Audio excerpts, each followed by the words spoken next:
I'm like, I'm breaking my back here, man, in developmental, making $750 a week, and I'm like, I can't. I'm doing everything I can, buying every pound of protein powder and creatine I can, and I'm like trying to get stuff for free, and they're like, no.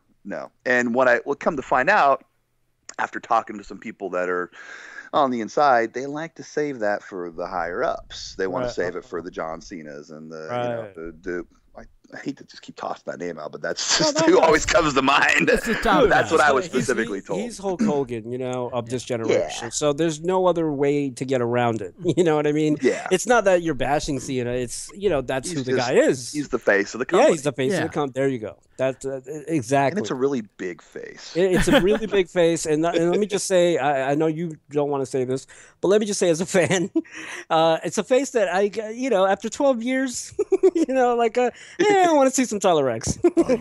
Well, you know what? I want to see some Daniel Bryans. I think I might be blushing. I have a feeling you just said that just to make me feel good. Hey, you know what? I'll take that. I will totally take that.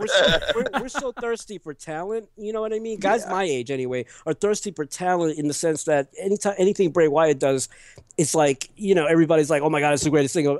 Because we're so desensitized to Cena and that goofiness in a sense.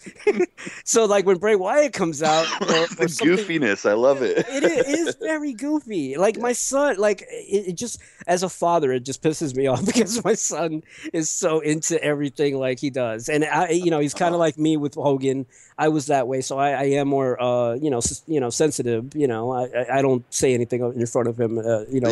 Speaking of your son and kids, because we've talked about our kids before. Just speaking of this whole situation, funny story. We're walking around. Me and Priscilla are walking Mia around, just kind of trying to get an idea of what she likes for Christmas a couple months ago. And we walk down an aisle, and there's a ton of WWE merch. And here's this, 3.5-foot figurine of Cena. Yep. And I just look at it, and Priscilla sees me kind of just giving it the evil eye, and she pulls it out, and she goes, Mia, what do you think of this guy?